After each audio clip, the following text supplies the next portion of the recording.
Channel YS village women. ఈరోజు ఏం చేయబోతున్నానంటే నేను టమాటా రసం అయితే చేయబోతున్నాను. టమాటా రసం అయితే ఎలా చేయాలో చూపిస్తాను ఫ్రెండ్స్. చూడండి, టమాటాలు అయితే ఒక 5-6 తీసుకున్నాను అన్నమాట. చూడండి, పండువి బాగా ఎర్రగా ఉండేవి తీసుకోవాలి. అయితేనే కలర్ ఎట్టుంటేనే రసం బాగుంటాయి అన్నమాట.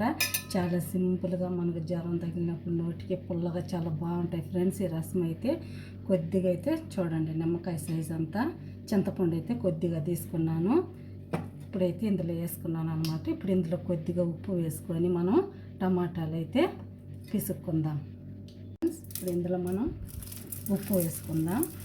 ఇందులోనే కొద్దిగా నీళ్ళు వేసుకొని బాగా అయితే టమాటాలని ఇలా గుజ్జులాగా పిసికేసుకోవాలి. కొంతమంది అయితే ఉడికించుకొని టమాటా రసం చేస్తారు ఫ్రెండ్స్. నేనైతే పచ్చి ఇలా పిసుక్కొని చేస్తాను, చాలా టేస్ట్గా ఉంటాయి. పచ్చి టమాటాలు పిసికి చేస్తేనే టమాటా రసం చాలా బాగుంటాయి అన్నమాట. ఇలాగే చేసుకోవాలి. కొంతమంది ఉడికించుకుంటారు, ఉడికించితే అంత టేస్ట్ అనిపిది అనమాట. మీరు ఒకసారి పచ్చి టమాటాలు పిసికైతే రసం చేసి చూడండి, చాలా బాగుంటుంది. ఇప్పుడైతే అంత అయితే పిసికేసుకుందాం. చూడండి, ఇలా మెత్తగా అయితే పిసుకున్నాం కదా, ఇలా మెత్తగా పిసుకొని గుజ్జంతా తీసుకోవాలన్నమాట. ఇప్పుడు ఇందులోనే మనం మెత్తగా అయిన తర్వాత ఇంకొద్దిగా నీళ్ళు పోసుకుందాం. మనకి టమాటా రసంకి ఎన్ని కావాలన్నా నీళ్ళు ఎక్కువ కావాలంటే ఇంకా ఎక్కువ టమాటాలు వేసుకోండి. కొంచెం చింతపండు ఎక్కువ వేసుకోండి. నేను కొద్దిగానే చేస్తున్నాను కాబట్టి కొద్దిగా వేసాను ఫ్రెండ్స్. ఇప్పుడైతే ఇంకొక గిన్నెలోకి అంతా ఇలా తీసుకోవాలి. అంతా ఇందులో వేసుకున్నాం.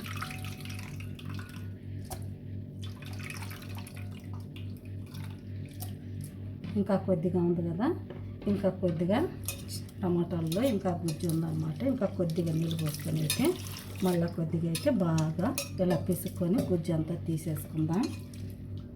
చూడండి, అంత అయితే తీసేసాను అనమాట. పిప్పంతా తీసి పక్కన పెట్టేశాను, గుజ్జు అంతా తీసేసాను. నాకైతే ఇందులోకి అయితే ఇన్ని వచ్చాయి. చూడండి, టమాటా చింతపండు పిసికిన తర్వాత ఇన్ని వచ్చాయి అన్నమాట. ఇప్పుడైతే మనం ఇందులో ఏమేమి వేయాలైతే చూపిస్తాను. ఇప్పుడు ఇందులో ఏం వేస్తున్నానంటే చూడండి, ఇదైతే సాంబార్ పౌడర్ అనమాట. ఏ బ్రాండ్ అయినా పర్వాలేదు, సాంబార్ పౌడర్ కొద్దిగా వేస్తే టమాటా రసంలో చాలా టేస్ట్గా ఉంటుంది. ఒక 1/2 స్పూన్ వేస్తున్నాను అనమాట సాంబార్ పౌడర్ కొద్దిగా. ఇందులోనే కొద్దిగా కారం, ఎందుకంటే తాలింపులో కూడా మనం కొద్దిగా ఎండుమిర్చి పచ్చిమిర్చి వేసుకుంటాం కాబట్టి కొద్దిగా కారం అన్నీ ఇందులోనే వేసుకోవాలి. కొద్దిగా పసుపు, కొద్దిగా ధనియా పౌడర్,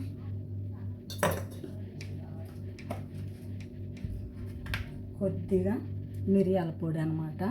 ఇది వేస్తేనే రసము మిరియాల స్మెల్తో ఘాటుగా బాగుంటాయి అన్నమాట. కొద్దిగా అయితే వేసుకున్నాను. ఇప్పుడైతే మనం ఇవి బాగా ఇలా కలిపేసుకోవాలి. కలిపేసుకుని ఉప్పు కూడా వేసి పిసుక్కున్నాం కదా, ఉప్పు కావాలంటే చూసైనా మళ్ళీ వేసుకోవచ్చు. ఇప్పుడైతే మనం తాలింపు అయితే వేసుకుందాం. ఇప్పుడైతే స్టవ్ వెలిగించుకొని మనం దీంట్లో రసం పెట్టుకుంటాము. ఆ గిన్నె అయితే పెట్టుకుందాం. ఇప్పుడు ఇందులో కొద్దిగా నూనె వేసుకుందాం.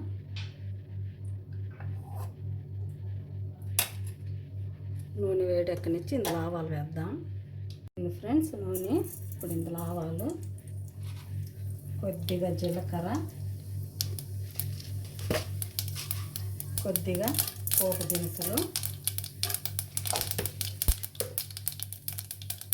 ఇందులో కరివేపాకు, తెల్లగడ్డ కొద్దిగా కరెక్ట్ చేసుకొని వేసినాను. 2 పచ్చిమిరపకాయలు, కొద్దిగా కరివేపాకు, ఎర్రగడ్డలు అన్నీ వేసుకొని ఫ్రై చేసుకుందాం. 2 ఎండుమిరపకాయలు వేసుకుందాం. ఎర్రగడ్డలు ఈ పోపు అంతా బాగా ఫ్రై అయ్యే వరకు వేయించుకొని రసం అయితే ఇందులో పోసేసుకుందాం. ఫ్రెండ్స్, పోపు అయితే వేగిపోయింది చూడండి. ఇప్పుడు ఇందులో అయితే మనం చింతపండు, టమాటా అన్ని మసాలా కలిపాం కదా, ఇప్పుడైతే ఇందులో పోసేసుకున్నాం. ఇప్పుడు ఇందులోనే ఉప్పు అయినా కరెక్ట్గా ఉన్నాయేమో చూసుకొని కొద్దిగా నీళ్ళు పోసుకుందాం. కొద్దిగా పుల్లగా ఉంది ఫ్రెండ్స్, కొద్దిగా నీళ్ళు పోద్దాం. నీళ్ళు పోసి కొద్దిగా ఇలా కలుపుకొని ఇప్పుడు ఇందులో మనం ఏం వేసుకుందామంటే పుట్నాల పప్పు, తెల్లగడ్డ కొద్దిగా పొడి చేసుకున్నాను అనమాట. ఇది వేస్తే చాలా బాగుంటుంది ఫ్రెండ్స్. టమాటా రసంలో సాంబార్ పొడి ఇది వేస్తే చాలా బాగుంటుంది. ఖచ్చితంగా మీరు వేసి చూడండి, అప్పుడే తెలుస్తుంది మీకు. చూడండి, ఇప్పుడైతే ఇది బాగా అయితే మరగాలి. ఇప్పుడైతే ఇందులో కొద్దిగా కొత్తిమీర వేసుకుందాం. కొత్తిమీర సన్నలుగా అయితే తరిగి ఇలా వేసేసుకుందాము. కొత్తిమీర బాగా మరిగితే మంచి స్మెల్ వస్తుంది ఫ్రెండ్స్. ఇప్పుడైతే టమాటా రసం అయిపోయింది, బాగా అయితే మరగనిద్దాము. మనం వేసాం కదా సాంబార్ పౌడరు, ధనియాల పౌడరు, పసుపు, కారము, పుట్నాల పప్పు పొడి అన్నీ వేసాం కదా. ఇదంతా బాగా మరిగితే మంచి స్మెల్ అయితే వస్తుంది. ఇప్పుడు ఇందులో మనం వేయాల్సింది ఏంటంటే కొద్దిగా ఇంగువ. ఇప్పుడు వేసుకుంటే మంచి స్మెల్ వస్తుంది ఫ్రెండ్స్. అయితే మనం మూత పెట్టేసుకొని బాగా అయితే మరిగించుకుందాం.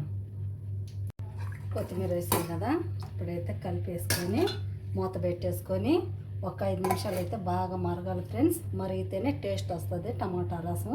ఇప్పుడైతే ఒక 5 నిమిషాలు మరగనిద్దాం ఫ్రెండ్స్. ఒకసారి మూత తెచ్చి చూద్దాం. చూడండి, బాగా మరుగుతుంది కదా. ఇలా బాగా మరగలే, చిక్కగా కొద్దిగా చిక్కబడుతుంది అన్నమాట. చూడండి, కొద్దిగా ఉడకనిద్దాం. ఆ పచ్చి స్మెల్ అంతా పోవాలి మనం వేసిన మసాలా పొళ్ళన్నీ. చూడండి, బాగా మరుగుతుంది. ఇంకొద్దిగా మరిగిన తర్వాత 2 నిమిషాలకైతే మనం దింపి వేసుకుందాం ఫ్రెండ్స్. రసం అయితే మరిగిపోయాయి. ఇప్పుడైతే మూత తీసుకుందాం. చూడండి, బాగా అయితే మరిగిపోయాయి. రసం అయితే అయిపోయింది. స్టవ్ కూడా కట్టేసాను. ఈ రసం ఎలా అనిపించాయో ప్లీజ్ మీకు కనుక నచ్చితే నా ఛానల్ని సపోర్ట్ చేయండి ఫ్రెండ్స్. మీరు సపోర్ట్ చేస్తే మరిన్ని వీడియోలు చేస్తానన్నమాట. మీకు కనుక నచ్చితే నా ఛానల్ని సబ్స్క్రైబ్ చేయండి, ఇతరులకు షేర్ చేయండి. బాయ్. మళ్ళీ ఇంకొక వీడియోలో అయితే కలుద్దాం.